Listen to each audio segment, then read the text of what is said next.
पहले का कोई चीज क्वेश्चन इस समय डाउट है? होमवर्क तो शायद कुछ अभी नहीं है। इलेक्ट्रिक पोटेंशियल वाला पूरा कंप्लीट करना और H C Verma, Gauss law और इलेक्ट्रिक फील्ड एंड पोटेंशियल दोनों चैप्टर कंप्लीट करना था। किसी कोई दिक्कत है उसमें तो बोलो। सर HCV में हाँ, कौन सा? 72 नंबर, पेज नंबर 124। एक मिनट।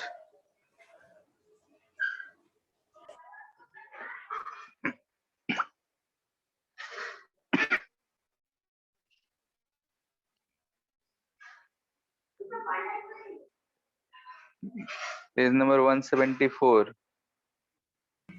सर 124। 124।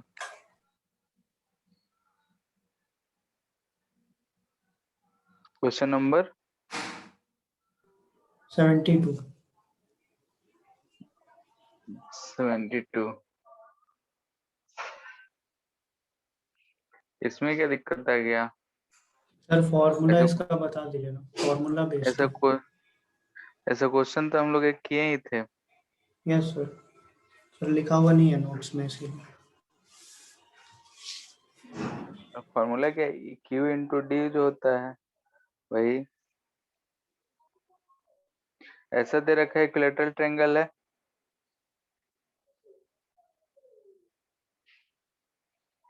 ठीक है।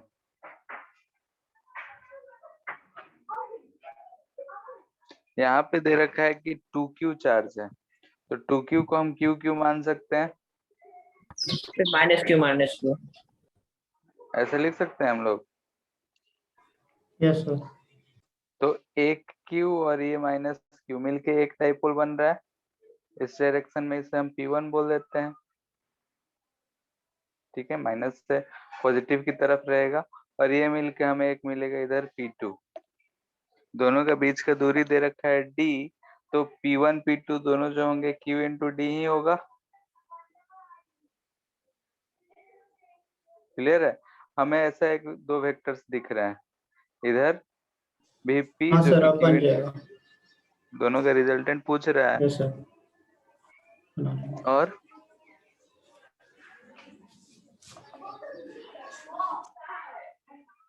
और किसी को भी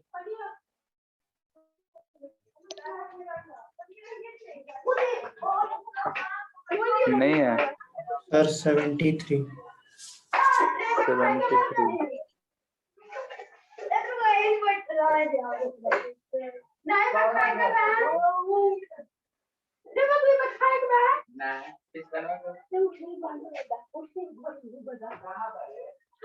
सेवेंटी थ्री भी वैसा ही है। Find the magnitude of electric field at a point P in the configuration shown in the figure। और D जो है मच मच ग्रेटर है। सर थर्ड वाला में 3 का रिजल्टेंट निकलेगा ना, सी पार्ट में। तो C पार्ट में एक माइनस Q और एक प्लस Q जो, और उस सर तो इस सेंट्रल से पॉइंट P को हम लोग एक प्लस क्यू चार्ज की तरह मान रहे हैं। पॉइंट P को क्यों मानेंगे? A और B तो निकल गया होगा। Yes sir. थर्ड वाले में है कि ऐसा है, यहाँ पे माइनस Q चार्ज है, यहाँ प्लस Q चार्ज है, ये सेंट्रल लाइन है। तो ये हमें डाइपोल बनता हुआ दिख रहा है क्या, एक माइनस और प्लस? Yes sir. तो इस P पॉइंट पे अगर हम देखेंगे तो हमारा इलेक्ट्रिक फील्ड इस डायरेक्शन में होगा। कितना होगा? KP/dq। Yes sir. सिर्फ इस अरेंजमेंट की वजह से। अब एक चार्ज इसमें यहाँ भी दे रखा है प्लस Q।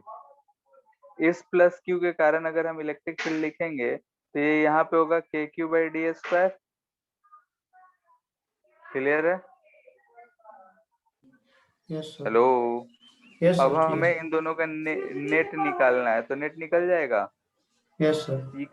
P का वैल्यू दे रखा है 2QA, तो रख के सॉल्व कर लेंगे। सर तो इस डाइपोल को हम लोग किसी तरह भी मान सकते थे, मतलब माइनस क्यू प्लस क्यू, ये पहला वाला भी ले सकते थे पेयर। हाँ, इसको भी ले सकते थे, लेकिन ये और ये मिल के ये हमें क्या मिल जा रहा है? इक्वेटोरियल पोजीशन मिल जा रहा है। Right angle triangle. जैसे डाइपोल है तो डाइपोल का इक्वेटोरियल पोजीशन दिख रहा है ना, यस सर। तो इसलिए हम उन दोनों को कंसीडर किए हैं क्योंकि उसका फॉर्मूला ओके हमें सर। डायरेक्ट पता है। और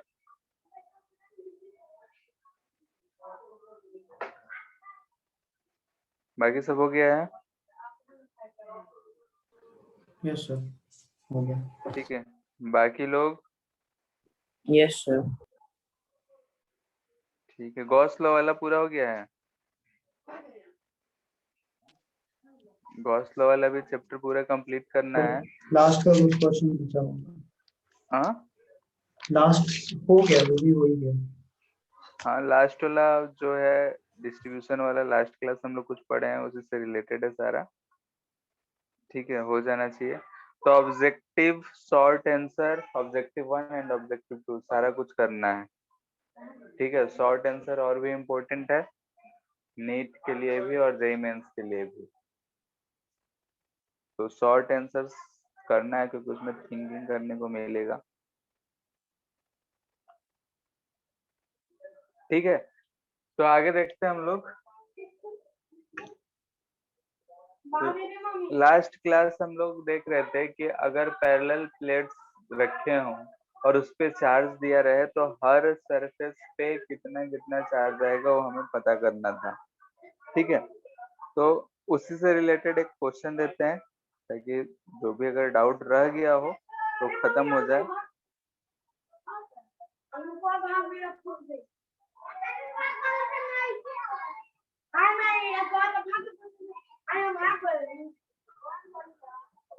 मान लेते हैं कि यहाँ पे हमारे पास 3 कंडक्टर्स हैं, ठीक है। 3 कंडक्टर्स है, तीनों पे चार्ज देना है। तुम लोग बताओ कितना कितना चार्ज देते हैं पहला कंडक्टर पे, बोलो खुद से कुछ भी। चलो क्यू दे देते हैं। सेकंड पे 4Q। 4Q। थर्ड पे 7Q। माइनस माइनस में दे देते हैं, ठीक है। सही लगेगा कि कुछ भी रहे, कोई भी रहे, कुछ कैसा भी रहे। अब इस पे हमें पता करना है कि ये जो हमें 6 सरफेसेस दिख रहे हैं, इन सरफेसेस पे हमें कितना चार्ज मिलेगा, ठीक है। तो 2 जब था तो उसके लिए हम लास्ट क्लास बताए भी थे और 2 ट्रिक भी लिखाए थे, क्योंकि हम बार बार वो जो प्रूफ है वो करते नहीं रहेंगे, बोर्ड में आएगा नहीं तो प्रूफ का उतना जरूरत नहीं है, फिर भी हमें जानना जरूरी है। तो कैसे आ रहा है वो जानना जरूरी है, इसलिए हम लोग वो देखे भी थे और उसके बाद ट्रिक से ही अपना काम कर लेंगे। तो एक बार कोशिश करो, find charge distribution each surface.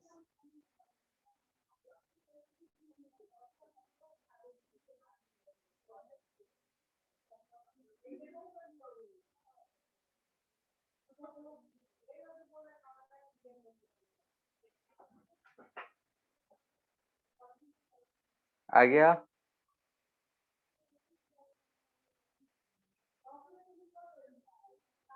क्या बोले थे कि इनसाइड वाले प्लेट्स पे इक्वल एंड अपोजिट होने चाहिए और सबसे बाहर वाला जो 2 है उन दोनों पे इक्वल होना चाहिए।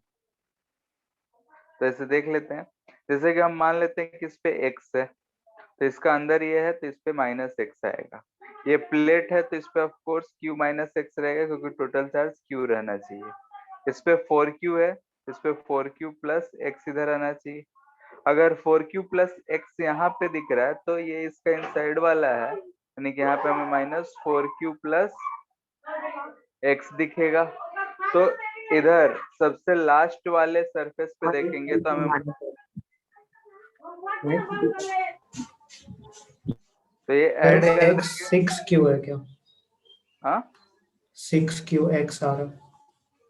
पता नहीं, अभी तो हम लोग चार्ज दिए हैं, देख लेते हैं कितना आता है। लास्ट वाले पे -7q है, उसमें ये ऐड कर देंगे तो कितना हो जाएगा, माइनस है तो +4q यानी कि -3q प्लस x ही रहेगा, ठीक है। चार्ज डिस्ट्रीब्यूशन आ गया। तो इसके बाद बोले थे जो आउटर मोस्ट है ये दोनों आपस में क्या होने चाहिए, बराबर, यानी q -x जो होना चाहिए वो -3q प्लस x होना चाहिए। यानी कि यहाँ से अगर हम देखेंगे तो हमें कितना मिल जा रहा है 4q इक्वल टू 2x यानी x इक्वल टू 2q आ रहा है।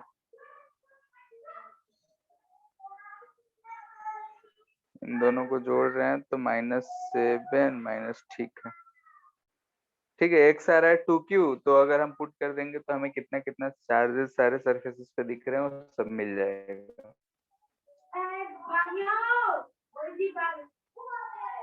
क्लियर है? किसी को दिक्कत इसमें?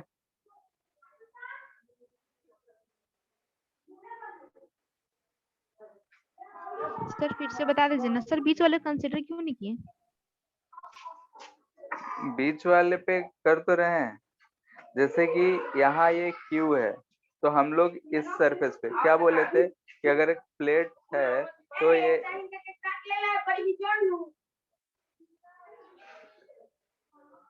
ये जो है इनसाइड वाला प्लेट है, इनसाइड वाले प्लेट्स पे हमेशा इक्वल एंड अपोजिट रहेगा और सबसे आउटर मोस्ट पे इक्वल रहेगा।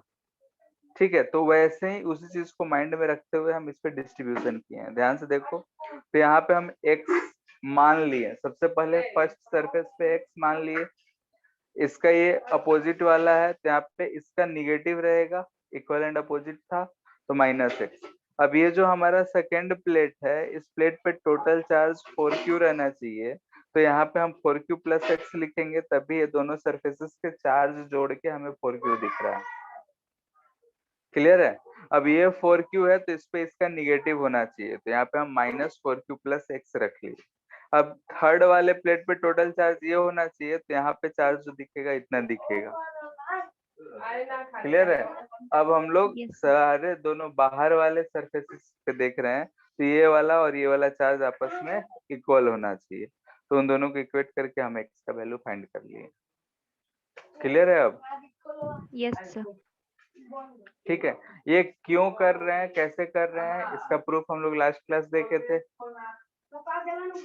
ठीक है, इक्वल एंड अपोजिट आ रहा था कैसे, तो हम लोग गॉसियन सरफेस एक बनाए थे, उसमें देखे थे कि फ्लक्स 0 है तो चार्ज इनसाइड 0 होना चाहिए, और ये कंडक्टर है तो कोई भी एक इनसाइड में कहीं भी एक पॉइंट लेके हम लोग नेट इलेक्ट्रिक फील्ड को 0 कर सकते हैं, तो ये चार्ज डिस्ट्रीब्यूशन एक साथ आ रहा है। तो वहां से हम लोग ट्रिक बना के ऐसा सीख लिए कि भाई अब आर वाला इक्वल रहेगा तो लोग कर लिए। ठीक है,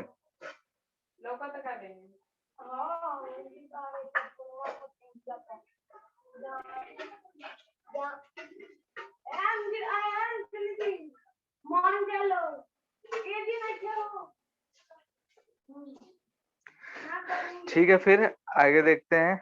नेक्स्ट है हम लोग का कि एक तो है कि अगर कैविटी रहेगा तो कैसे क्या क्या इफेक्ट होगा वो चीज देखना है, फिर अर्थिंग देखना है, और एक छोटा सा टॉपिक बच गया है इलेक्ट्रिक प्रेशर। तो इलेक्ट्रिक प्रेशर पहले कर लेते हैं, उसके बाद एक एक करके सारा कुछ करेंगे।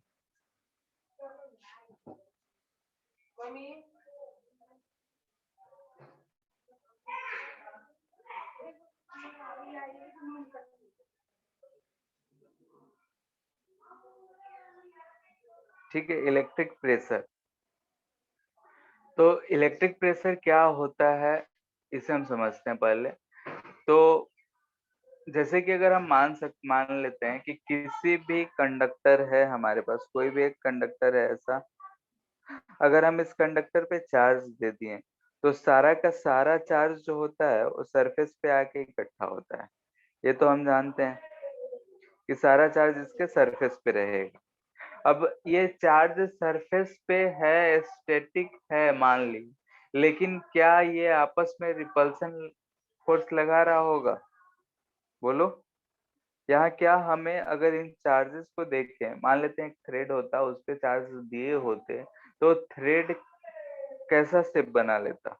मान लेते हैं कि थ्रेड है, इस पे हम पॉजिटिव या निगेटिव चार्ज कुछ भी दे दिए, तो ये कैसा शेप फाइनली बनाएगा? ऐसा हो जाएगा? बोलो। Yes, sir. क्यों? क्योंकि हर जगह पे हर चार्ज, यानी कि अगर हम छोटा सा पार्ट माने, हर जगह पे हमें दिख रहा है कि ऐसा रिपल्सिव फोर्स लग रहा है, ऐसा रिपल्सिव फोर्स लग रहा है, तो अपना शेप जो है वो ऐसा बना लेगा, एक सर्कुलर टाइप का बना लेगा और हमें दिखेगा कि अब इस पे चार्ज जो है ऐसा है। ठीक है, यानी कि अगर हम ये थ्रेड बोल रहे हैं, थ्रेड है जिस पे हम चार्ज दे दिए, तो देखेंगे कैसा है, मेटेलिक थ्रेड होना चाहिए यानी कंडक्टिंग थ्रेड।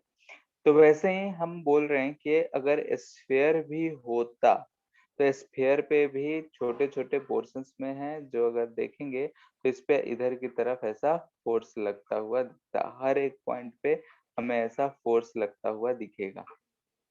ठीक है, अगर ऐसा फोर्स लग रहा है तो हमें एक तनाव जैसा महसूस हो रहा है कि इसके सरफेस पे तनाव प्रोड्यूस हो रहा होगा।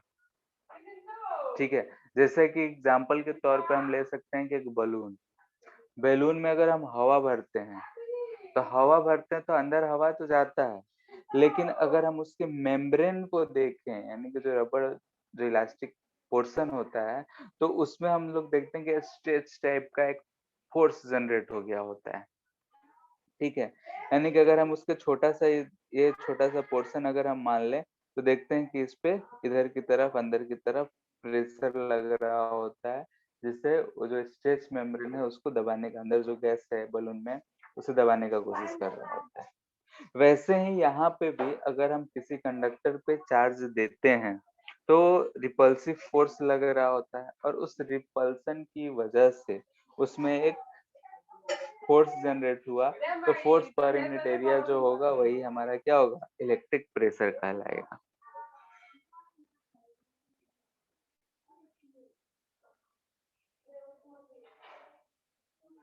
हद क्लियर है?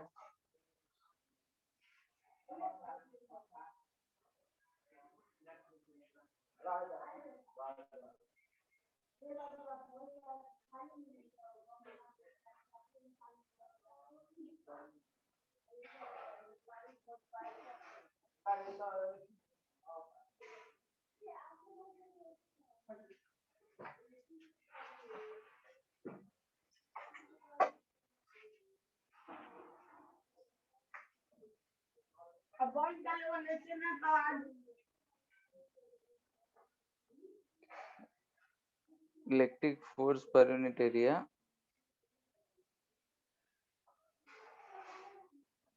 on surface charge density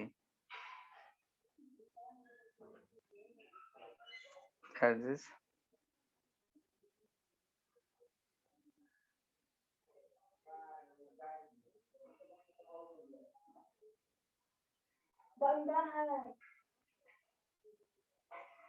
ठीक है। इलेक्ट्रिक प्रेशर अगर कर रहे हैं तो electric force per unit area अगर सरफेस चार्ज जो भी है वो महसूस कर रहा है, उसे ही हम लोग क्या बोलते हैं कि इलेक्ट्रिक प्रेशर है। ठीक है, अगर हम ये जो मटेरियल है फ्लेक्सिबल कुछ चीज का बना हो, उस पे अगर हम चार्ज देंगे तो उसका शेप चेंज होता हुआ दिखेगा। जैसे ऐसे में हमें क्या कहा जा सकता है कि एक सोप बबल है, उस पे हम चार्ज दे दिए, तो सोप बबल पे जब हम चार्ज देंगे तो रिपल्सन होगा, तो उसकी वजह से उसका जो वॉल्यूम है वो बढ़ सकता है। ठीक है, यानी कि उसका जो स्फेरिकल शेप है तो स्फेरिकल है, हम चार्ज देंगे तो उसका वॉल्यूम बड़ा हो जाएगा, यानी कि रेडियस हम बोल सकते हैं कि बड़ा हो जाएगा। तो क्यों होगा, तो चार्ज की वजह से उस पर रिपल्सन लग रहा है, और रिपल्सन जो होगा उसका जो भी सरफेस टेंशन फोर्स होगा उसे ओवरकम करेगा और उसका साइज थोड़ा बहुत बढ़ जाएगा, या फिर बोल सकते हैं कि अंदर का जो एक्सेस प्रेशर है वो घट गया होगा। ठीक है, तो वेरिएशन में हो गया। फिलहाल हम यहाँ सिर्फ समझ रहे हैं कि कोई भी मटेरियल दिया हो उस पे अगर हम चार्ज दे रहे हैं तो उस चार्ज की वजह से उस पे रिपल्सिव फोर्स लग रहा होगा, और उसकी वजह से हम बोल सकते हैं कि फोर्स पर यूनिट एरिया एक प्रेशर होगा, जिसे हम बोल रहे हैं कि इलेक्ट्रिक प्रेशर है। ठीक है, तो वही इलेक्ट्रिक प्रेशर किसी मेटल बॉडी पे कितना लग रहा होगा।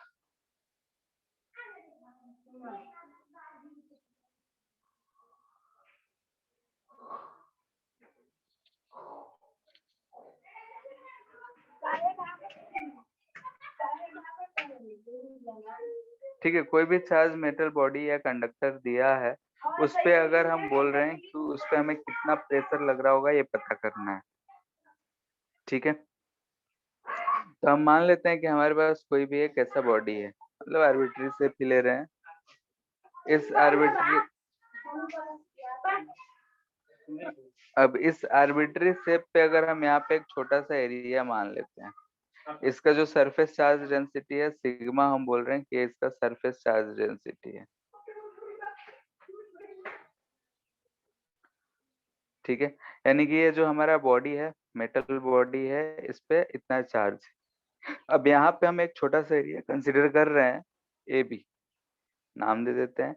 इसके ऊपर एक पॉइंट है हमारा एम, और नीचे में एक पॉइंट जस्ट बगल में ही बोल रहे हैं एन है। ठीक है, तो यहाँ पे अगर हम इलेक्ट्रिक फील्ड लिखना चाहें तो हमें मेनली है प्रेशर निकालना, यानी कि सरफेस पे कितना फोर्स लग रहा होगा निकाल लेंगे तो हमारा काम पता चल जाएगा कि हाँ भाई प्रेशर कितना लग रहा होगा। क्योंकि फोर्स अगर पता चल गया तो फोर्स पर यूनिट एरिया जो होगा वही प्रेशर कहलाएगा। इतने बात में कोई दिक्कत? बोलो। No sir. No sir. ठीक है, चार्ज ऑन अगर ए बी हम बोल रहे हैं कि स्मॉल डी क्यू चार्ज है, तो उसे हम लिख सकते हैं सिग्मा इंटू जो भी उसका एरिया डीएस रहा होगा, तो ये इस पे चार्ज। ठीक है, अब हम एम और एन दो पॉइंट्स दे रखे हैं। दोनों पॉइंट्स पे अगर हम इलेक्ट्रिक फील्ड लिखना चाहें तो कितना होगा? ठीक है, हम एम और एन को दोनों को, यानी कि हम इसे समझने के लिए अलग अलग कर लेते हैं। ये हमारा ए बी पोर्शन हो गया और इधर रेस्ट ऑफ पोर्शन हो गया। ये पॉइंट ए और बी था। यहाँ पे m है, यहाँ पे n है, वैसे ही यहाँ पे m है, यहाँ पे जस्ट नीचे ही n है।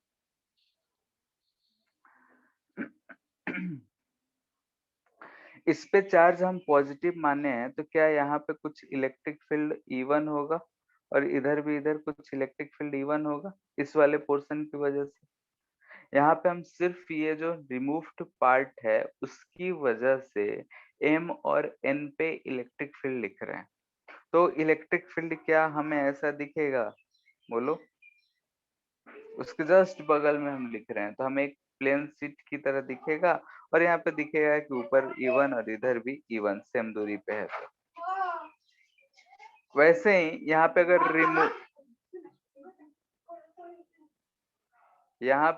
हम लोग देखें कि यहाँ पे रिमूव्ड पार्ट है, तो रिमूव्ड पार्ट है उसकी वजह से अगर देखेंगे तो जस्ट बगल में ही है। तो यहाँ पे अगर हम देखेंगे तो इससे E2 बाहर, N पे भी अगर देखेंगे तो यहाँ पे बाहर की तरफ ही दिखेगा ओवरऑल पूरे चार्जेस की वजह से, यानी कि जितना भी ये सारा चार्ज है उसकी वजह से देखेंगे तो ये E2 ऊपर ही दिखेगा। यानी कि हम यहाँ पे E1 बोल रहे हैं electric field due to removed part, and E2 जो है electric field due to remaining part.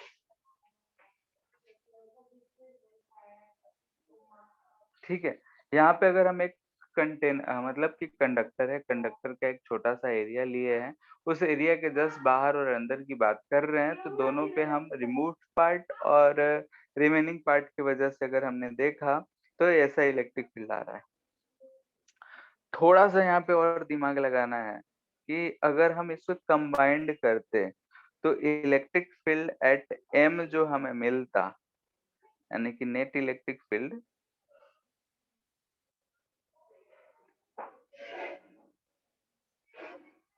Eight m जो मिलेगा वो हमें दिख रहा है कि E1 प्लस E2 मिलेगा, and electric field at n जो मिलेगा वो हमें दिख रहा है कि E1 E2 माइनस E1। हम ऊपर की तरफ को पॉजिटिव ले रहे हैं तो E2 माइनस E1। इसमें किसी को दिक्कत?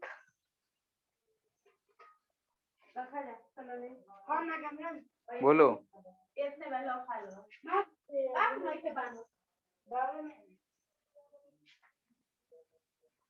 inside the conductor.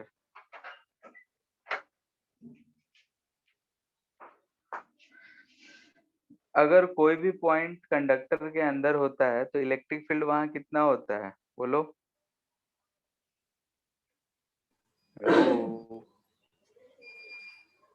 Zero. Zero, conductor के अंदर जीरो। यानी कि अगर ये जीरो है तो यहाँ से हमें क्या दिख रहा है, दिस इम्प्लाइज दैट कि E2 जो होगा will be equal to E1 होगा। यानी कि magnitude of electric field at n जो है जीरो है, यानी कि E2 जो है E1 के बराबर है। यानी कि दिस इम्प्लाइज दैट कि electric field at point M अगर हमसे पूछा जाए तो ये और कुछ नहीं 2E1 लिख सकते हैं या फिर 2E2 लिख सकते हैं। ठीक है, यानी कि 2E1 या फिर 2E2। Electric field just outside, यानी कि हमें क्या रिप्रेजेंट कर रहा है, electric field just outside the conductor. यानी कंडक्टर के जस्ट आउटसाइड में इलेक्ट्रिक फील्ड की अगर हम बात करें तो इतना आ रहा है EM। तो EM जो है ये हम लोग जानते हैं कि सिग्मा बाई एप्सिलॉन नॉट होगा। 2E1 लिखें या फिर E2 लिखें, तो यहाँ से अगर हम E1 लिखेंगे तो आ जाएगा sigma by 2 epsilon not.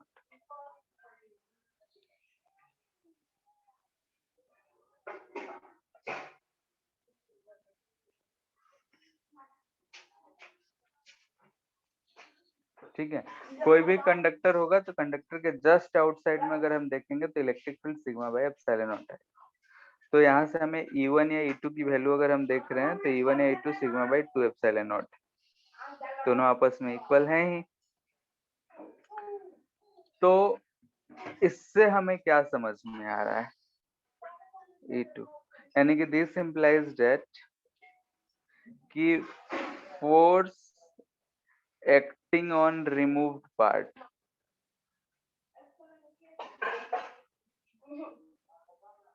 Removed part पे अगर हम फोर्स DF लिखते हैं तो क्या लिखेंगे, ध्यान से देखो तो E2 इंटू जो भी चार्ज DQ था, यानी कि हम लिख सकते हैं sigma by 2 epsilon not into DQ। DQ charge कितना आया था हमारा, तो DQ चार्ज यहाँ पे है सिग्मा इंटू DS, तो सिग्मा इंटू DS।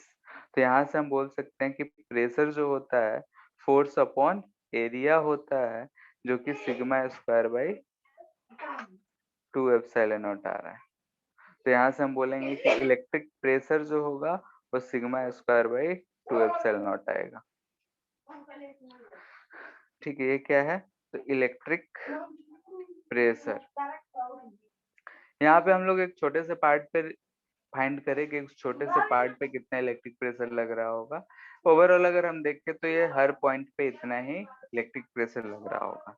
यहाँ जो सिग्मा है लोकल सरफेस चार्ज डेंसिटी कहते हैं, क्योंकि हम लास्ट क्लास डिस्कस करे थे हम लोग तो देखे थे कि अगर सरफेस नॉन यूनिफॉर्म रहा तो सिग्मा भी नॉन यूनिफॉर्म रहता है। तो इसलिए यहाँ पे हम सिग्मा बोल रहे हैं कि ये लोकल सरफेस चार्ज डेंसिटी है। यानी कि हम जिस पॉइंट पे प्रेशर फाइंड करना चाह रहे हैं उस पॉइंट का सिग्मा यूज करें। ठीक है, आगे चल के हम लोग देखेंगे कि ये जो है energy density, it is equal to energy density भी होता है। ठीक है, आगे चल के हम लोग देखेंगे कि ये जो फॉर्मूला आया है sigma square by 2 epsilon not, ये एनर्जी डेंसिटी का भी फॉर्मूला है। एनर्जी डेंसिटी कहने का मतलब ये होगा कि जिस भी रीजन में इलेक्ट्रिक फील्ड है तो उस इलेक्ट्रिक फील्ड की वजह से उस वॉल्यूम में कितना एनर्जी स्टोर्ड है उस चीज को ये रिप्रेजेंट करेगा। तो अभी हम लोग ये चीज नहीं पढ़े एनर्जी डेंसिटी, फिर भी अभी हम बोल रहे हैं कि इलेक्ट्रिक प्रेशर का जो वैल्यू आ रहा है वही आगे चल के हम लोग देखेंगे कि एनर्जी डेंसिटी भी होता है। क्लियर है, इलेक्ट्रिक प्रेशर क्या कहला रहा है, और किसी भी मेटल पे अगर चार्ज है तो उसी के चार्ज की वजह से कितना प्रेशर है ये हम लोग निकालें। इसमें कोई दिक्कत?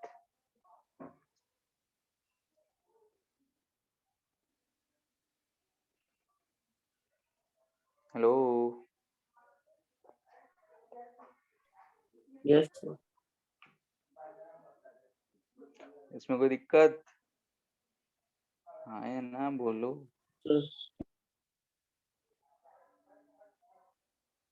अगर ऐसा भी पूछा जा सकता है कि if चार surfaces is placed in a electric field,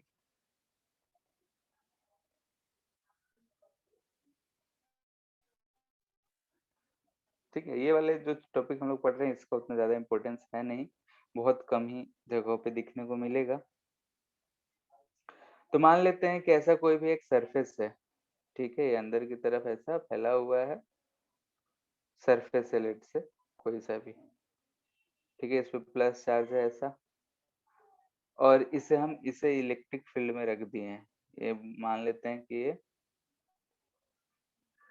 electric field है, नॉन यूनिफॉर्म रिप्रेजेंट कर रहे हैं, ये इलेक्ट्रिक फील्ड है, इस इलेक्ट्रिक फील्ड में हम इस सरफेस को रखे हैं, ये क्या है, तो चार्ज सरफेस है, हमें पूछा जा रहा है कि इस पे प्रेशर कितना लग रहा होगा। तो प्रेशर के लिए हम लोग कुछ नहीं बल्कि यहाँ पे क्या करेंगे, एक छोटा सा एरिया ले लेंगे। हम जानते हैं कि एरिया वेक्टर जो होगा वो यहाँ से परपेंडिकुलर होगा। इलेक्ट्रिक फील्ड वेक्टर की बात करेंगे तो electric field vector tangent to the जो भी लाइन होता है वो होता है, तो यहाँ से एक कंपोनेंट इधर आएगा ई पैरेलल और एक इधर कंपोनेंट आएगा ई परपेंडिकुलर। तो बताओ कि इस पे अगर चार्ज कुछ dq रहा तो प्रेशर के लिए कौन सा कंपोनेंट रिस्पॉन्सिबल होगा, परपेंडिकुलर कंपोनेंट या पैरेलल कंपोनेंट? परपेंडिकुलर। परपेंडिकुलर। तो प्रेशर अगर हमको लिखना होगा तो क्या लिखेंगे, यहाँ पे परपेंडिकुलर वाला कंपोनेंट लेंगे। चलो फोर्स लिखते हैं पहले। अगर हम फोर्स लिखेंगे तो जो भी charge dq into E perpendicular लेंगे, यानी कि हम फोर्स रिस्पॉन्सिबल फॉर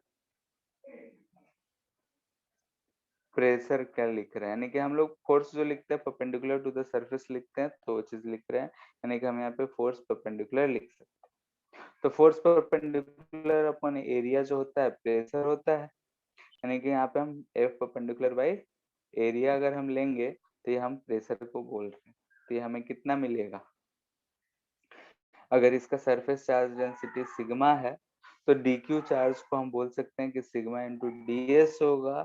तो यहाँ से हम dq को सिग्मा इंटू ds करेंगे तो सिग्मा इंटू ई परपेंडिकुलर आएगा।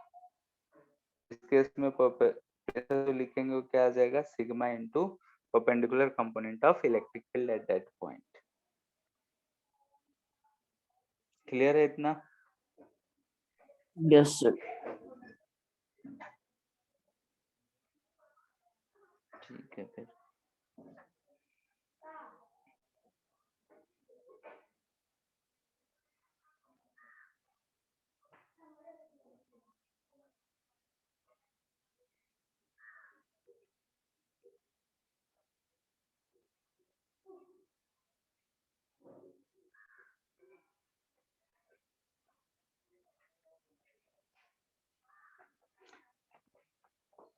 कैविटी,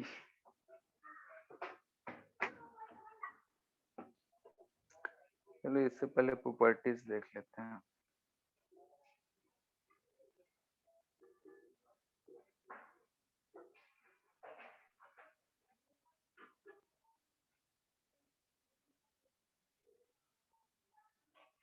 ठीक है, कंडक्टर्स एंड इट्स प्रॉपर्टीज।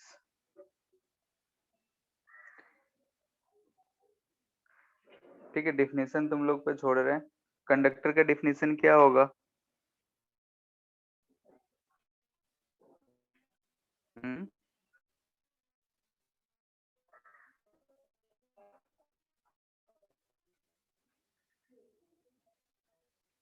बोलो कोई।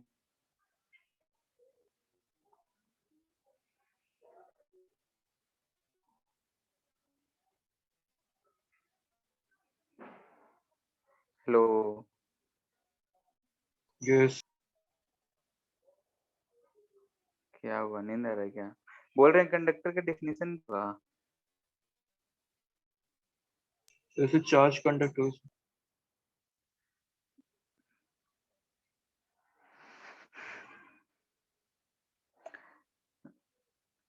यानी कि हम बोल सकते कंडक्टर है तो contains large number of free electrons, free electrons large number में हो, कंडक्ट इलेक्ट्रिसिटी हो। ठीक है, एग्जाम्पल सबको पता है, प्रॉपर्टीज शुरू करते हैं हम। कंडक्टर बोलेंगे तो कोई भी मेटल, ये सब जो भी चीजें होती हैं वो कंडक्टर होती है। आयरन, एल्युमिनियम, कॉपर जो भी होगा सारा का सारा कंडक्टर है। तो हम एग्जाम्पल नहीं लिख रहे हैं, जो भी गुड चार्ज को अलाउ करेगा फ्लो करने के लिए उसे हम लोग कंडक्टर कहते हैं। प्रॉपर्टीज पे डायरेक्टली आते हैं। तो पहला कि जैसे अगर कोई भी कंडक्टर दे रखा है, ठीक है, तो उस पे जो चार्ज रहेगा वो हमेशा कहाँ रहेगा? सरफेस पे। हम लोग शुरू से कहते आ रहे हैं, यहाँ पे हम एक साथ लिख भी रहे हैं, यानी कि charge given two conductors resides on its surface। ठीक है, यानी कि अगर हमारे पास कोई भी कैसा भी शेप का कंडक्टर है, इस पे अगर हम चार्ज दे दिए, प्लस चार्ज मान लेते हैं, कैसा बॉडी में दे दिए, तो यहाँ पे दिख रहा है कि ये सारे चार्जेस जो है फ्री टू मूव है। एक्चुअली में इनमें फ्री इलेक्ट्रॉन्स बहुत ज्यादा है, तो फ्री टू मूव है। पॉजिटिव चार्ज भी दिख रहा है, तो इलेक्ट्रॉन्स के टर्म में हम बता सकते हैं। खैर यहाँ पे हम पॉजिटिव की बात कर रहे हैं और ये पॉजिटिव चार्जेस यहाँ फ्री टू मूव है, सब में रिपल्सिव फोर्स लगेगा। और रिपल्सिव फोर्स लगेगा तो ये सारे जो चार्जेस हैं वो नाराज होके मुंह फुला के ऐसे इतने दूर दूर जाके बैठ जाएंगे। तो अगर हम कंडक्टर में दे रखे हैं तो ये चार्जेस कितना दूर जा सकता है? तो उसके सरफेस जितना जा सकता है, उसके आगे तो उसके पास रास्ता ही नहीं है। तो ये सारे के सारे चार्ज जो होंगे इसके सरफेस पे जाएगा, सरफेस पे जाके रिसाइड कर जाएगा। यानी कि फाइनली ये जो क्या होगा कि अगर हमारा ये सरफेस है तो इसके सरफेस पे जाके ही चार्ज, यानी कि सबसे दूर दूर यही पोजीशन हो सकता है, तो इसी पे जाके वो खुद को अरेंज कर लेगा। सेकेंड,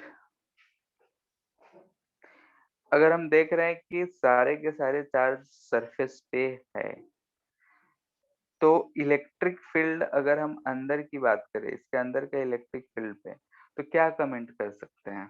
बोलो।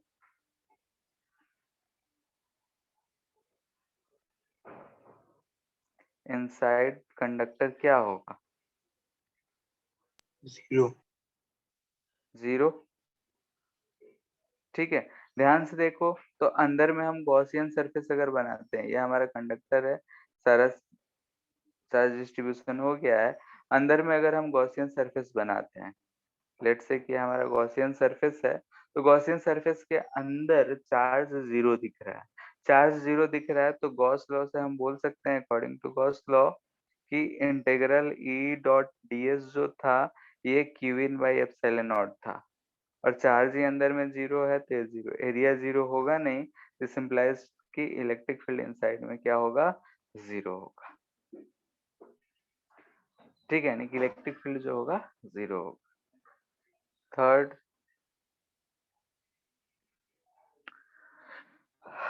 अब जैसे कि अगर हमारे पास कोई कंडक्टर है, हम मान लेते हैं कि ये अपने स्टेडी स्टेट में पहुंच चुका है, यानी कि जो चार्जेस है इसके सरफेस पे जाके ऐसे आराम से बैठ चुके हैं। स्टेडी स्टेट पहुंच चुका है, चार्जेस सारे रेस्ट में है, स्टैटिक है। तो अगर इस सरफेस पे हम बात करें कि इलेक्ट्रिक फील्ड अगर किसी डायरेक्शन में होता ऐसा, तो इलेक्ट्रिक फील्ड का एक कंपोनेंट इधर आता जो कि पैरेलल टू सरफेस, और इलेक्ट्रिक फील्ड का एक कंपोनेंट परपेंडिकुलर आता जो परपेंडिकुलर टू सरफेस। तो यहाँ पे जो चार्ज अगर dq हम मानते हैं, तो ये dq पे ये पैरेलल कंपोनेंट इसे मूव कराने का कोशिश करता और चार्जेस हमेशा टक्कर कर रहे होते, स्टैटिक नेचर नहीं मिलता। लेकिन ऐसा होता नहीं है, स्टैटिक नेचर मिलता है। इसका मतलब क्या हुआ कि ये जो पैरेलल कंपोनेंट है ये 0 होगा। क्लियर है? तो इस चीज को हम लोग ऐसे कहेंगे कि electric field will always originates or terminates perpendicular to surface of conductor। ठीक है, जो कंडक्टर है उसके सरफेस से हमेशा परपेंडिकुलर ही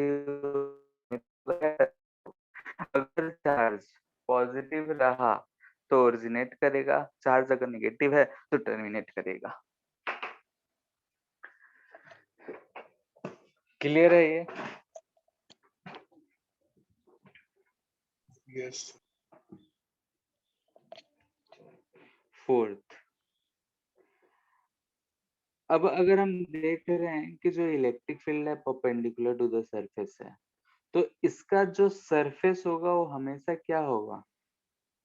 इक्विपोटेंशियल होना चाहिए, तभी तो एक जगह से दूसरी जगह चार जगह हम ले भी जाएंगे तब जीरो क्योंकि इलेक्ट्रिक फील्ड इसके सरफेस से हमेशा परपेंडिकुलर है। यहाँ पे देखेंगे तो भी परपेंडिकुलर, यहाँ देखेंगे तो भी परपेंडिकुलर, कहीं भी बनाएंगे तो इसके सरफेस से परपेंडिकुलर ही होगा।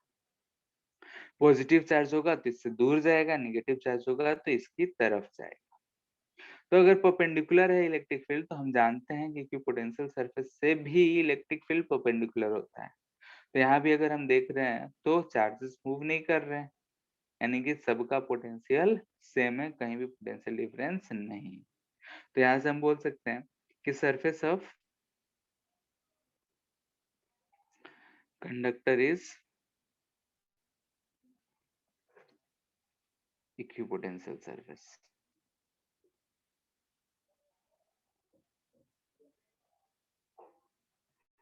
ठीक है, यानी कि अगर कोई भी कंडक्टर रहा उसका जो हम सरफेस की बात कर रहे हैं तो हमेशा जो होगा इक्विपोटेंशियल होगा।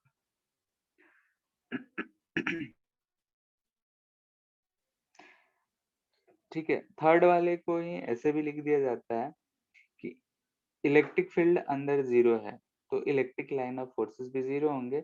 ऐसे भी लिख दिया जाता है electric lines never enters inside conductor. ठीक है, कंडक्टर के इनसाइड में कभी भी इलेक्ट्रिक फील्ड लाइंस जो होंगे कभी नहीं एंटर करेंगे। इतना बात क्लियर है? Yes. सिक्स्थ, सर इंटर्स का स्पेलिंग गलत लिखा है, इंटर्स का। ठीक है।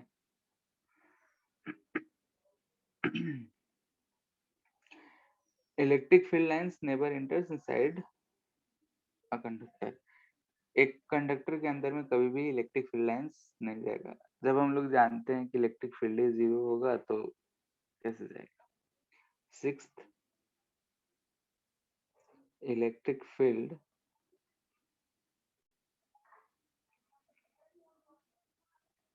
Near a conductor. कोई भी अगर एक कंडक्टर है जिसका सरफेस चार्ज डेंसिटी सिग्मा दे रखा है, लोकल सरफेस चार्ज डेंसिटी, तो उसके आजू बाजू में अगर हम इलेक्ट्रिक फील्ड फाइंड करना चाहें तो कितना होगा? तो जैसे हम एक ऐसा मान लेते हैं कि हमारे पास कंडक्टर है। ठीक है, कंडक्टर है जिसका सिग्मा हम बोल रहे हैं कि सरफेस चार्ज डेंसिटी है, लोकल सरफेस चार्ज डेंसिटी। हम यहाँ पे एक छोटा सा ds एलिमेंट ले लिए। यहाँ पे हम ऐसा मान लेते हैं कि गॉसियन सरफेस बना लिए।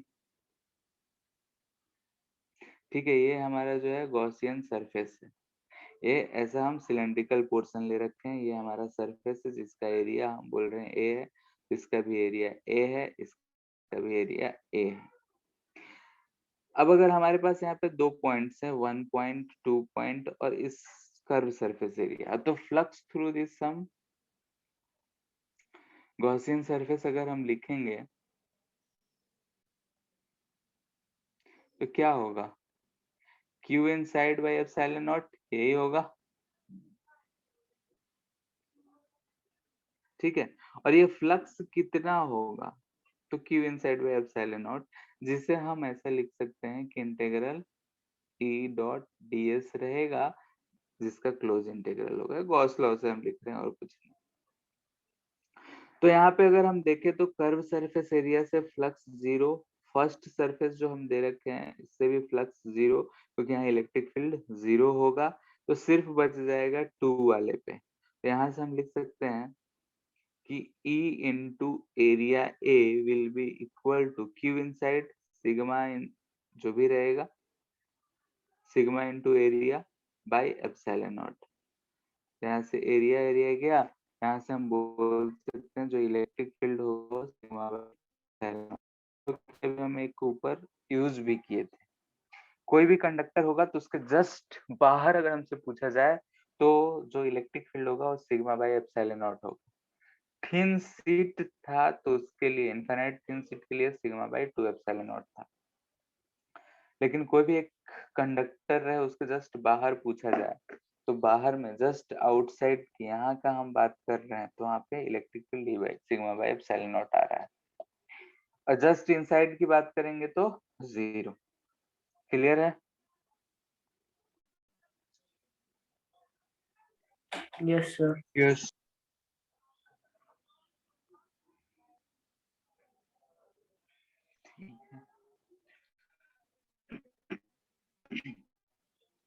सिक्स्थ, अगर हमारे पास कोई भी एक कंडक्टर है, ठीक है, ये हमारे पास कंडक्टर है और इसके अंदर में हम मान लेते हैं कि ये हमारा कैविटी है, यानी कि ये मटेरियल है, ये जो है कैविटी है। कैविटी सबको पता है क्या होता है, यस सर। ठीक है, ये कैविटी, ठीक है। कैविटी यानी कि अंदर खाली जगह है, कोई भी अगर हमारे पास मटेरियल है तो उसमें ये खाली जगह है। अब इस खाली जगह में मान लेते हैं कि हम इस कंडक्टर पे चार्ज देते हैं, लेट से पहले हम इस पे अगर चार्ज दे दिए हैं ऐसा, तो चार्ज देने के बाद भी अंदर में इसका कोई चार्ज तो दिखेगा नहीं, अंदर में कोई चार्ज दिखेगा नहीं, तो इधर अंदर कैविटी के इनसाइड में यहाँ पे हम लिखेंगे कैविटी, हम इलेक्ट्रिक फील्ड जीरो ही दिख रहा है क्योंकि कंडक्टर के अंदर में है, कंडक्टर के अंदर में है तो कोई इलेक्ट्रिक फील्ड नहीं। यहाँ पे भी अगर हम एक गॉसियन सरफेस बनाए तो हमें अंदर चार्ज जीरो दिख रहा होगा, और जीरो दिख रहा होगा तो अंदर इलेक्ट्रिक फील्ड नहीं होगा। इतना बात क्लियर है? ठीक है। यानी कि अगर कोई भी कंडक्टर हम रखते हैं, लेते हैं और उसके अंदर कैविटी होता है, तो उस पे बाहरी चार्ज के कारण कोई इफेक्ट नहीं होगा। यानी कि हम बोल सकते हैं कि there will be no electric field due to outer charge distribution। ठीक है, यही नहीं, हम इसके आसपास में भी यहाँ पे चार्ज रखे होते तो इसकी वजह से भी अंदर में कोई इफेक्ट नहीं होता, क्योंकि हम लोग जानते हैं गॉस लॉ से, अंदर अगर हम गॉसियन सरफेस बनाए हैं तो अंदर में कोई चार्ज नहीं है, साइड जीरो होगा तो इलेक्ट्रिक जीरो होगा। अगर ऐसा है तो अंदर में हम कोई भी इंस्ट्रूमेंट अगर रखते हैं तो उस पे इलेक्ट्रिक फील्ड का कोई असर नहीं पड़ेगा। तो ऐसी सिचुएशन को हम लोग बोलते हैं कि जो कैविटी है इलेक्ट्रोस्टैटिक शील्डिंग जैसा बिहेव कर रहा है, स्टैटिक शील्डिंग। ठीक है, शील्ड होता है ढाल, यहाँ पे इलेक्ट्रोस्टैटिक ढाल की तरह ये जो कैविटी है वो बिहेव कर रहा है। कैविटी इलेक्ट्रोस्टैटिक शील्डिंग, यानी कि अगर हम कोई ऐसा सेंसिटिव मटेरियल हो जो इलेक्ट्रिक फील्ड से खराब हो रहा हो, तो वहां पे हम लोग एक कैविटी में अगर रख दें तो उस पर कोई इफेक्ट नहीं पड़ता है। जैसे कि अभी मानसून का सीजन लगभग चल ही रहा है, तूफान उठ रहा है, पानी बारिश हो ही रहा है। तो ऐसे सीजन में बिजली भी चमकता है। ठीक है, तो सवाल तुमसे अगर ये कहा जाए कि तुम कैसे मौजूद हो, आसपास मतलब बारिश हो रहा है, बिजली चमक रही है, हमारे पास एक कार है, कार के अंदर अगर हम बैठे रहे तो सेफ है या कार के बाहर ज्यादा सेफ है? कोई बताएगा कार के अंदर। क्यों?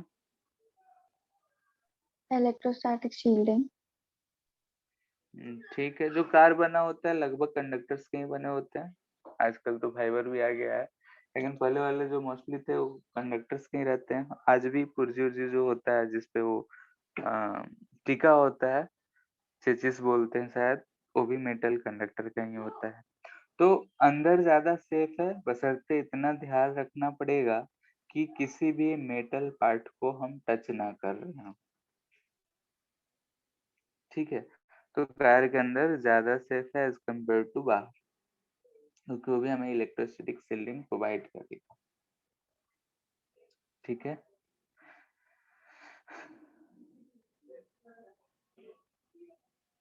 और अभी एक इलेक्ट्रोस्टैटिक प्रेशर निकाले, कौन सा 6 7,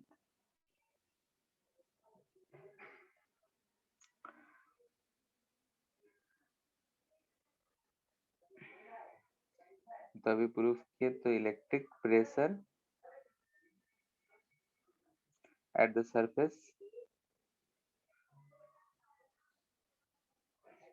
of conductor P is equal to sigma square by 2 epsilon naught।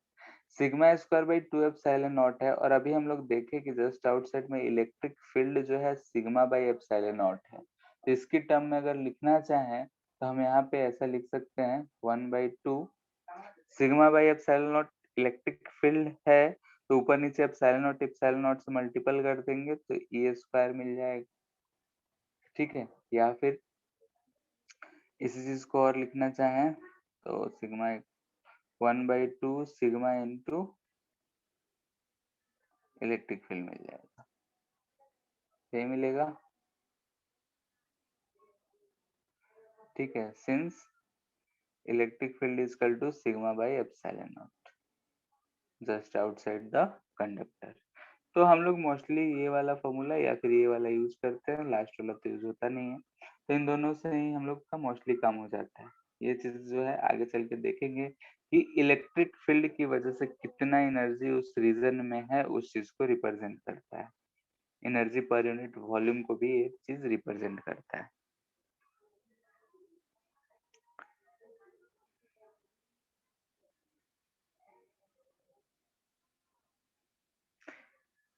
इतना में कोई दिक्कत?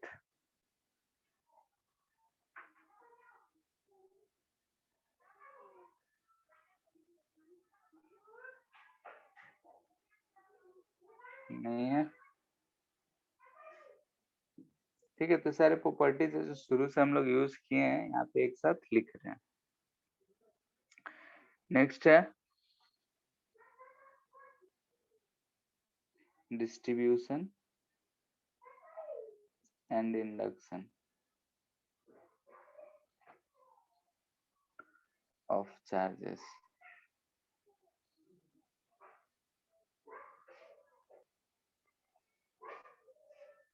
ठीक है, डिस्ट्रीब्यूशन और इंडक्शन ऑफ चार्जेस जनरली यहाँ पे हम लोग कैविटी की बात करेंगे, क्योंकि बाकी सब तो हम लोग कर चुके हैं। कैविटी या कंसेंट्रिक सेल्स हो गए, तो उसके बारे में हम लोग बात करेंगे।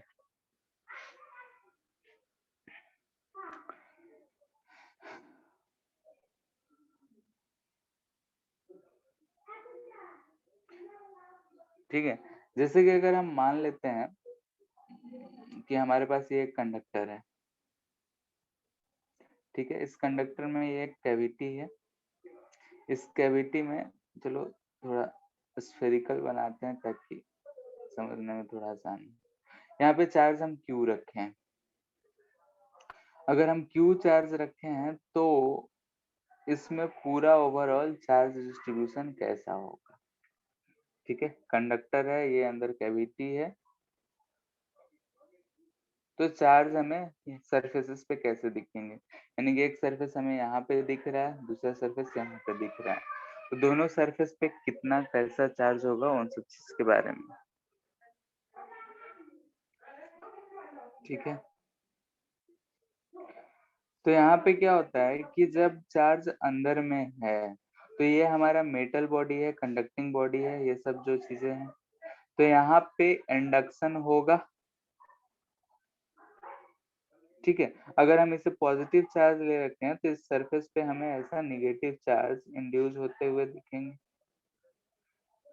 ठीक है, यहाँ पे इंड्यूस चार्ज लेस से Q1 हम बोलते हैं। अब ऐसा Q1 है, इसकी वजह से इस सरफेस पे जो बाहर वाला सरफेस है उस पे हमें पॉजिटिव चार्ज दिखेगा, और चूंकि पहले से इस पे कोई चार्ज नहीं था तो ये हमें कितना दिखेगा, प्लस Q1। क्लियर है? अब ये Q1 कितना होगा, तो सिंपली हम यहाँ पे एक चीज सोच सकते हैं कि अगर हम यहाँ पे एक ऐसा गॉसियन सरफेस ले लें, ठीक है, ये हम गॉसियन सरफेस ले रहे हैं जो कि कंडक्टर के इनसाइड में, ये हमारा है गॉसियन सरफेस। ठीक है, तो इस गॉसियन सरफेस से अगर हम देखें तो इनसाइड द कंडक्टर है, तो इलेक्ट्रिक फील्ड जो होना चाहिए 0 होना चाहिए। ठीक है, इनसाइड कंडक्टर है, कंडक्टर के अंदर है तो इलेक्ट्रिक फील्ड 0 है। इलेक्ट्रिक फील्ड 0, इसका मतलब ये हुआ कि Q इनसाइड 0 होना चाहिए, गॉस लॉ से हम बोल सकते हैं Q इनसाइड 0 यानी कि Q1 जो होगा वो और कुछ नहीं माइनस ऑफ Q। ठीक है, जो Q1 चार्ज है वो और कुछ नहीं बल्कि माइनस ऑफ Q है, क्योंकि Q प्लस Q1 जो वैल्यू होना चाहिए वो 0 होना चाहिए। ठीक है, यानी कि जितना भी चार्ज हम अंदर में रखे हैं उतना ऐसा अंदर वाले पे उसका अपोजिट चार्ज इंड्यूस हो रहा है और बाहर वाले पे उतना ही चार्ज इंड्यूस हो रहा है।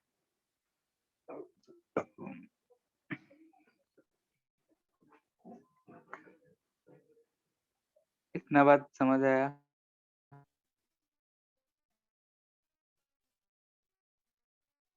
Yes. ठीक है,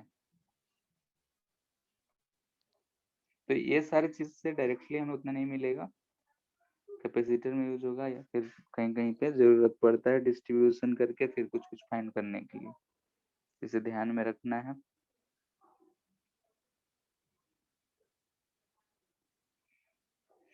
ठीक है, तो यहाँ पे हम लिख देते हैं पहला,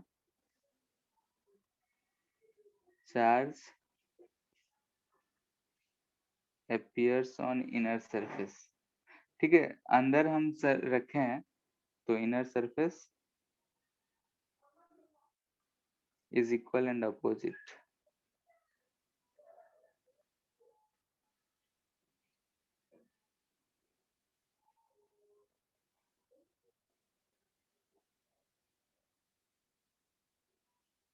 कैविटी के अंदर में जैसा भी चार्ज रहेगा उसका इक्वल एंड अपोजिट रहेगा। Second, on outer surface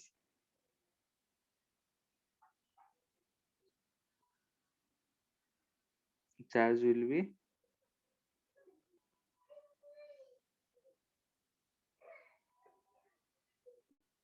of same sign and magnitude।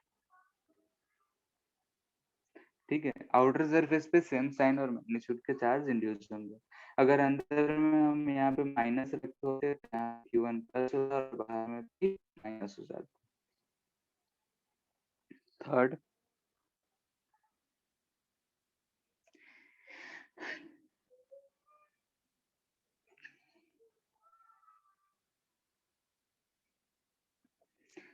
Charge inside, charge हम यहाँ पे सिमेट्रिक रख के सेंटर पे रखे हैं, लेकिन inside the cavity is displaced. अगर हम उसे डिस्प्लेस्ड करते हैं दिस इंप्लाइज दैट कि charge distribution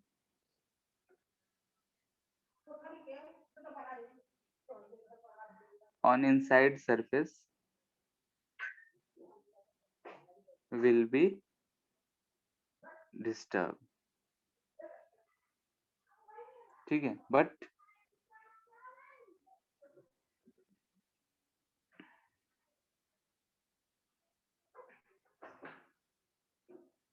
there is no change in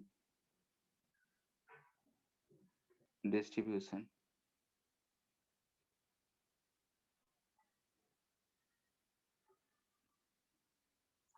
ठीक है, इसका मतलब क्या हुआ कि अगर हमारे पास ये हम बोल रहे हैं कि ऐसा कोई भी कंडक्टर है, इस कंडक्टर के अंदर में ये हमारा कैविटी हो गया, लेट से ये हमारा कैविटी हो गया।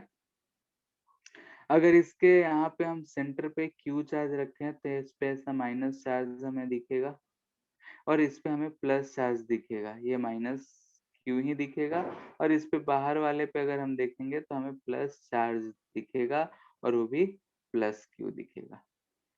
ठीक है, लेकिन अगर हम अंदर वाले चार्ज को हम डिस्टर्ब करें, यानी कि हम बोल रहे हैं कि सेम है, ये हमारा कैविटी हो गया,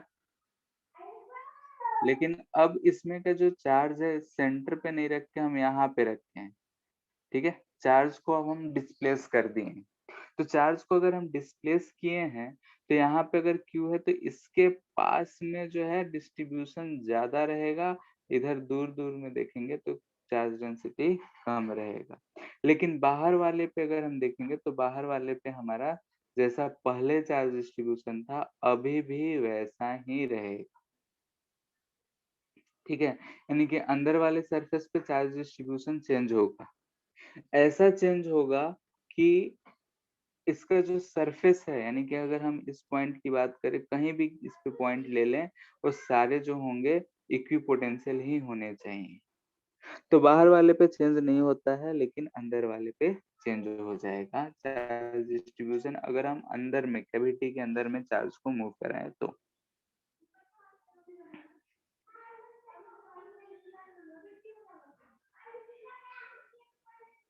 ठीक है, बोलते हैं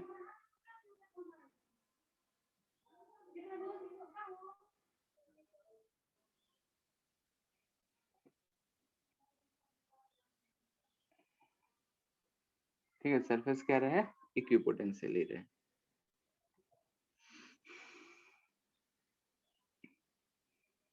जैसे कि अगर हम बोल दें कि इलेक्ट्रिक फील्ड का वेरिएशन कैसा होगा, ये हमारा कैविटी हो गया, लेट से यहाँ पे अगर क्यू चार्ज है, तो अगर हम इलेक्ट्रिक फील्ड बनाना चाहते हैं तो इलेक्ट्रिक फील्ड जो होगा ऐसा परपेंडिकुलर टू सरफेस ही जाएगा, पॉजिटिव चार्ज है तो यहाँ पे माइनस चार्ज इस सरफेस पे दिख रहा होगा, इस पे प्लस दिख रहा होगा,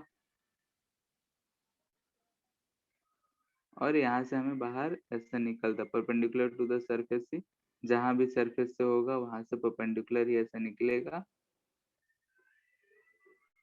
ठीक है, इलेक्ट्रिक फील्ड लाइंस अंदर यहाँ जहाँ पे कंडक्टर्स है इसमें इलेक्ट्रिक फील्ड लाइंस 0 होंगे, तो वहां पे हम लोग नहीं बन। अब इसमें अंदर वाले चार्ज को अगर हम जैसे जैसे डिस्प्लेस करेंगे, इसको इधर लाएंगे तो इलेक्ट्रिक फील्ड लाइंस यहाँ पे ज्यादा दिखेंगे, दूर वाले दूर दिखेगा, करेंगे तो इलेक्ट्रिक फील्ड लाइंस वेरी करेंगे इस चार्ज डिस्ट्रीब्यूशन के अकॉर्डिंग, जैसे कि हमने इसमें बनाया। इतना बात क्लियर है? यानी कि हमने देखा कि अगर कंडक्टर के अंदर में चार्ज रहे तो चार्ज डिस्ट्रीब्यूशन पे अंदर में फर्क पड़ता है, लेकिन बाहर अगर कोई चार्ज रहे तो अंदर में कोई फर्क नहीं पड़ता है, यानी बाहर वाले चार्ज से अंदर में कैविटी के अंदर कोई इफेक्ट नहीं पड़ता।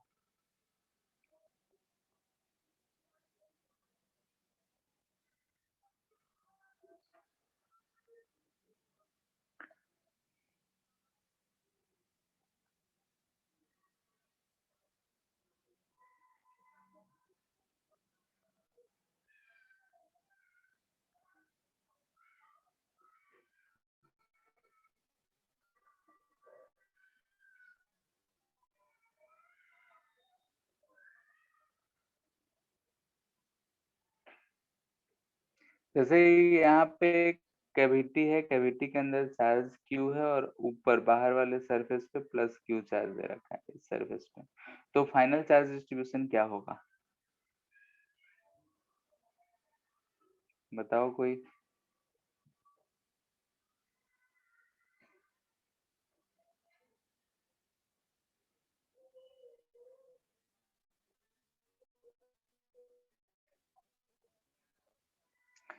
यहाँ पे Q है तो इस अंदर वाले पे क्या आएगा माइनस, और माइनस कितना तो माइनस Q आएगा। इस बाहर वाले पे अगर हम देखेंगे तो प्लस Q आएगा, यानी कि बाहर वाले पे हमें टोटल Q प्लस Q दिख रहा होगा। ठीक है, बाहर वाले सरफेस पे क्या होगा प्लस Q, यानी कैपिटल Q प्लस Q दिख रहा होगा। इस बाहर वाले के कारण अंदर में कोई इफेक्ट नहीं होगा, लेकिन अंदर की वजह से बाहर में इफेक्ट होगा। क्लियर है इतना? Yes sir.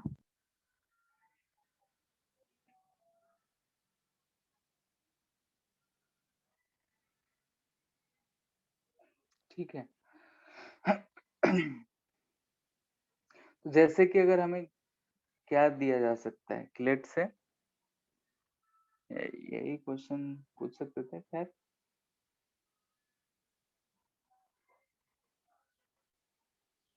ऐसा हमें कंसेंट्रिक 2 स्फीयर दे रखा है। ठीक है, ये हमारा सॉलिड पार्ट है, इसका रेडियस a है, इसका रेडियस b। हमें बोल रहा है कि इस जगह पे यहाँ पे q चार्ज है, इन दोनों का बीच का दूरी जो है r है। ठीक है, तो हमें बोल रहा है कि फाइंड पोटेंशियल एट सेंटर। ठीक है, सेंटर पे कितना पोटेंशियल होगा इस चार्ज की वजह से ये हमें बताना है। ये वाला जो पॉइंट है ये हमारा सेंटर है, चार्ज यहाँ से इतने दूरी पे है।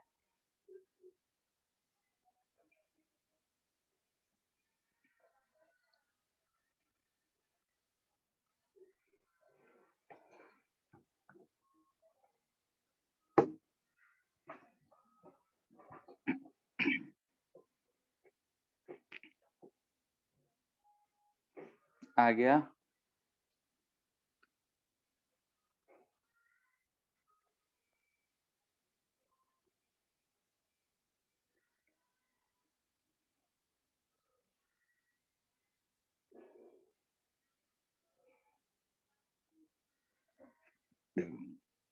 यहाँ Q चार्ज है तो इस वाले सरफेस पे हमें क्या मिलेगा बताओ, माइनस Q, और इस आउटर सरफेस पे क्या मिलेगा प्लस Q। ठीक है, अगर हमें इसके सेंटर पे लिखना है पोटेंशियल तो इस चार्ज की वजह से अगर लिखेंगे तो क्या लिखेंगे KQ/R। फिर बाहर वाले के लिए तो KQ/, उसके अंदर में है तो अंदर में जितना सरफेस पे होता है उतना ही रहेगा। फिर बाहर वाले के लिखेंगे तो KQ/B। यही हमारा पोटेंशियल हो जाएगा। ऐसा पोटेंशियल लिखना तो सीखे ही थे हम लोग पहले। अब यहाँ सिर्फ ये है कि अगर चार्ज अंदर में है तो डिस्ट्रीब्यूशन चेंज हो जा रहा है, डिस्ट्रीब्यूशन चेंज हो जा रहा है तो उसके अकॉर्डिंग हम लोग लिख लेंगे। क्लियर है ये?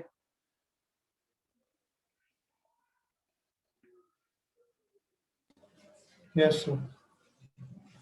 ठीक है, तो आज जितना भी पढ़े सब प्रॉपर्टी को एक बार पढ़ना है, याद रखना है। नेक्स्ट क्लास में हम लोग इस चीज पे बेस्ड और 2-4 क्वेश्चन करेंगे। और इंड्यूस जो हो रहा है ये चार्जेस, मान लेते हैं कि एक हम स्फीयर रखें, यहाँ पे अगर हम चार्ज क्यू रख देंगे तो इस सारे स्फीयर पे हमें इंडक्शन दिखेगा कि हाँ इधर कुछ माइनस चार्ज, इधर प्लस चार्ज इंड्यूस हुआ है।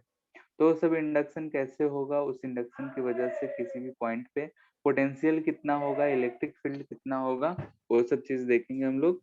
फिर अर्थिंग अगर करेंगे तो उस अर्थिंग की वजह से चार्ज डिस्ट्रीब्यूशन कैसे चेंज होगा, उन सब चीजों पे हम लोग चर्चा करेंगे। ठीक है, तो मोस्ट प्रोबेबली नेक्स्ट क्लास में हम लोग का पोटेंशियल खत्म हो जाएगा।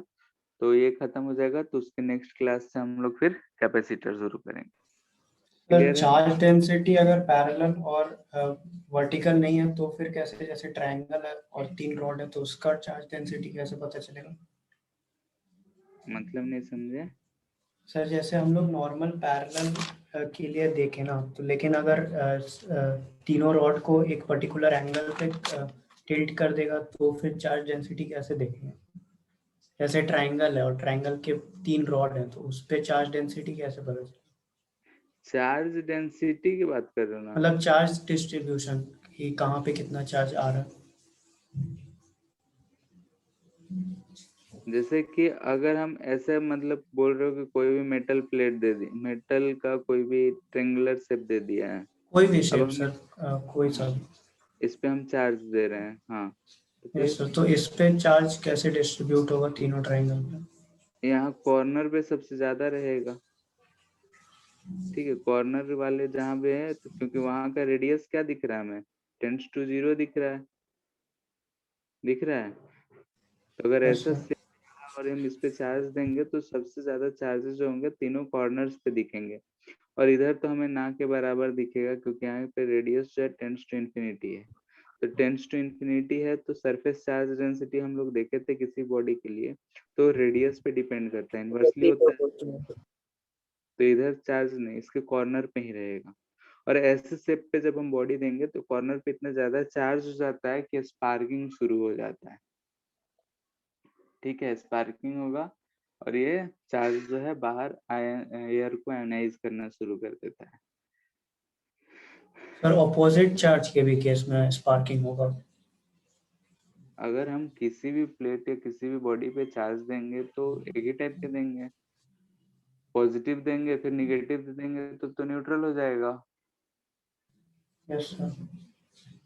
देंगे तो कुछ तो एक देंगे ना, मान लेते पहले से पॉजिटिव है, अब निगेटिव देंगे तो पहले न्यूट्रल होगा फिर बढ़ना शुरू होगा। ठीक है, ठीक है, फिर वही एचसी वर्मा में गॉस लॉ वाला भी चैप्टर जो है खत्म करो, शॉर्ट आंसर, ऑब्जेक्टिव 1, ऑब्जेक्टिव 2, सारा कुछ।